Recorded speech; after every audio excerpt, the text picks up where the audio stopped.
Kerajaan Sriwijaya, kerajaan Buddha terbesar di Indonesia. Dituliskan dalam catatan sejarah, Kerajaan Sriwijaya adalah kerajaan yang bercorak Buddha. Di Sumatera Selatan diperkirakan mulai berdiri sejak abad ke-7 Masehi. Berdasarkan catatan dari Tiongkok yang pernah mengunjungi Sriwijaya, kerajaan ini telah berdiri pada tahun 671 Masehi yang dipimpin oleh seorang raja Dapunta Hyang Sri Jayanasa. Nama Sriwijaya dalam bahasa Sanskerta berarti cahaya kemenangan, yang diambil dari kata Sri berarti cahaya dan Wijaya berarti kemenangan. Kerajaan Sriwijaya adalah salah satu kerajaan terbesar dan berpengaruh di Nusantara maupun Asia Tenggara. Dengan kekuatan armada lautnya yang terbesar, Kerajaan Sriwijaya menaklukkan Nusantara dan membentangkan pengaruhnya sampai ke Thailand, Kamboja, Semenanjung, Malai. Bukti-bukti tentang Kerajaan Sriwijaya yang berkembang sampai abad ke-14 ini berada dari beberapa prasasti yang ditemukan di Bangka, di Gor Malaysia, dan Nalanda, India. Para saudagar sekalian, marilah kita membangun kekuasaan di daerah ini. Jika kami bersedia, keuntungan apa yang kami dapatkan, Baginda? Saya menjanjikan kemakmuran atas nama Kerajaan Sriwijaya. Sebagai awal dari perjanjian, kami akan berdagang selama 6 bulan. Dan apabila kami tidak mendapatkan apa yang kami janjikan, kami tidak akan kesini lagi. Itu tidak akan terjadi. Baiklah kalau begitu, kami bersedia. Para pedagang internasional yang datang ke Sriwijaya menyebabkan perdagangan yang ramai, hingga membuat perdagangan dan meningkat dan menjadikan Sriwijaya sebagai kerajaan maritim. Para pedagang perjualan rakyat keliweran ada bitu lewat di antaranya di suatu tempat penduduk berkumpul dan mulai diajarkan agama Buddha. Oleh Ipin, penduduk bersimpuh dan mulai diajarkan agama Buddha acting. Tinggal selama 6 bulan ia menyebarkan agama Buddha sampai ke kerajaan. Semenjak saat itu Sriwijaya menganut agama Buddha.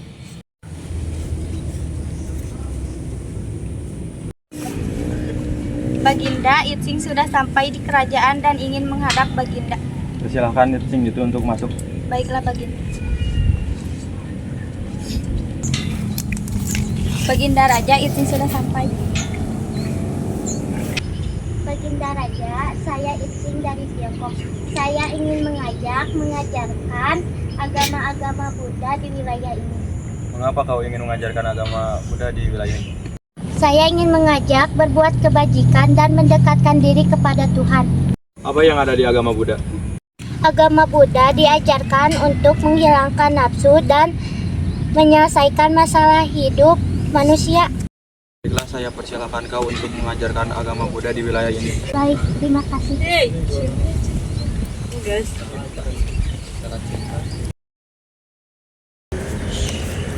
Permisi Baginda Raja, apa Baginda Raja memanggil saya? Panglima perang, bersiap-siaplah. Bersiap-siap untuk apa Baginda? Dalam waktu dekat ini kita akan ekspedisi militer ke wilayah Jawa. Apa bicarakan ini? Aku ingin memperluas wilayah Kerajaan Sriwijaya. Rebutlah kekuasaan Kerajaan Jambi dan Kerajaan Kalingga. Baiklah, saya akan menyusun strategi dan mengumpulkan semua prajurit. Laksanakan. Siap, laksanakan.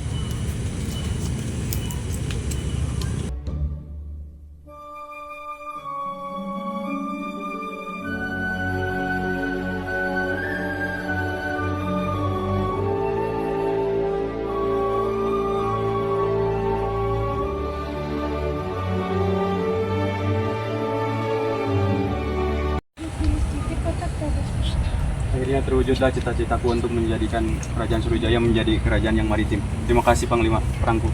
Sudah tugas saya untuk membantumu Baginda Raja. Tapi aku masih ingin memperluas kerajaan wilayah. Apa kita akan melakukan penyerangan lagi kepada kerajaan lain? Tidak, tapi aku ingin menikahi putri kedua dari Kerajaan Tarumanegara. Baiklah kalau begitu. Dapunta Hyang yang berkuasa sejak 664 Masehi melakukan pernikahan dengan Sokabancana, putri kedua Raja Kerajaan Tarumanegara. Hingga Warma, Dapunta Hyang pun mendatangi Kerajaan Tarumanegara dan meminta izin kepada Raja Kerajaan Tarumanegara untuk menikahi putri keduanya.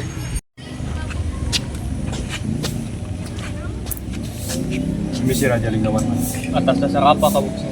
Aku ingin meminang putri keduamu. Atas dasar apa kamu ingin menikahi putriku? Aku suka perempuan seperti dia, baik, lemah lembut, serta penyayang. Aku berjanji akan memberikan keturunan yang baik. Aku mengizinkan jika putriku menerima lamaranmu. Bagaimana putriku? Apakah kamu menerima lamaran dari Dapetahiyang? Ya ayah, menurutku Dapetahiyang adalah laki yang baik dan bertanggung jawab.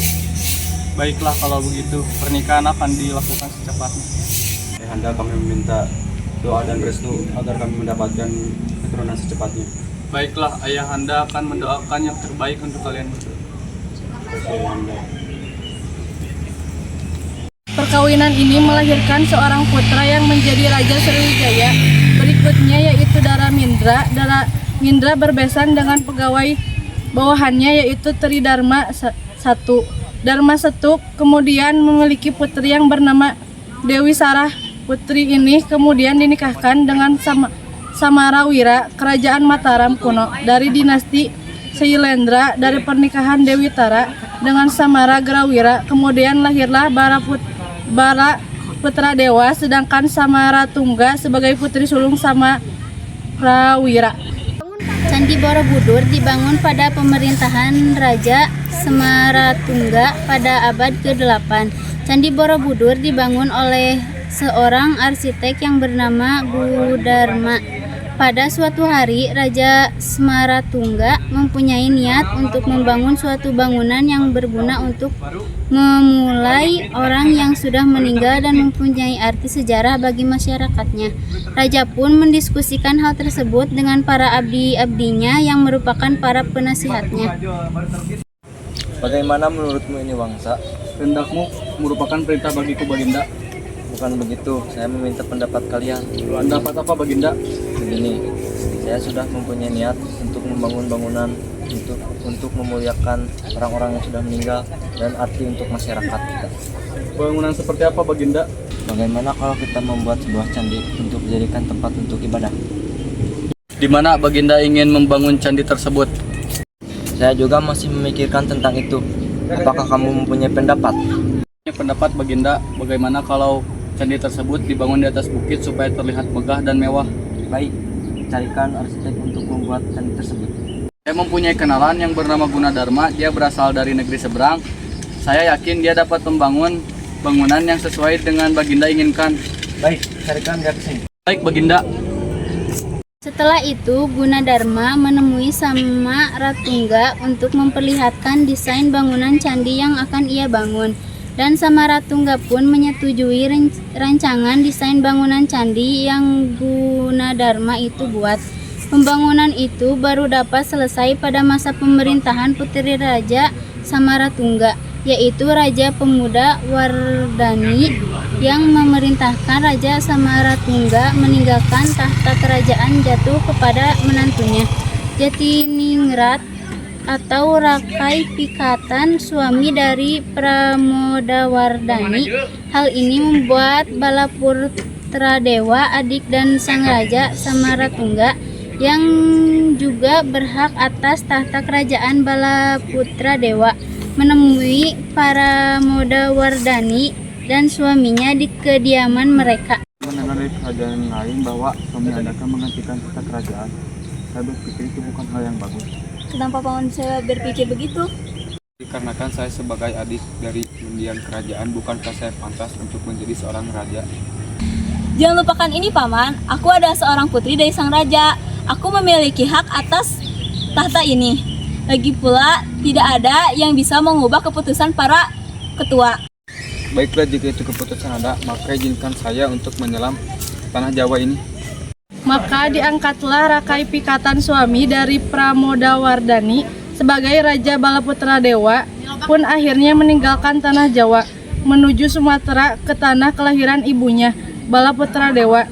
Ditunjuk sebagai Raja Sriwijaya karena Pulau Sumatera telah menjadi daerah kekuasaan Sri Maharaja Wisnu dari bangsa Sailendra. Balaputradewa sebagai cucu dari Maharaja Wisnu mempunyai hak waris atas tahta Sriwijaya.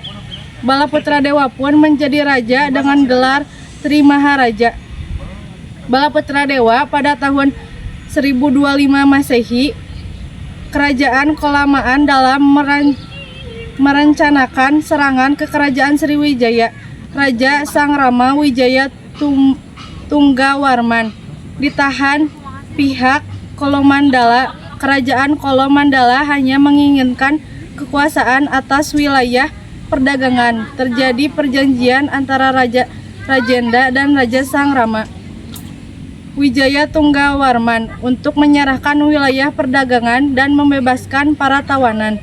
Dan yang terakhir, serangan dari kerajaan Majapahit menyebabkan runtuhnya kerajaan Sriwijaya hingga tinggal nama dan peninggalannya.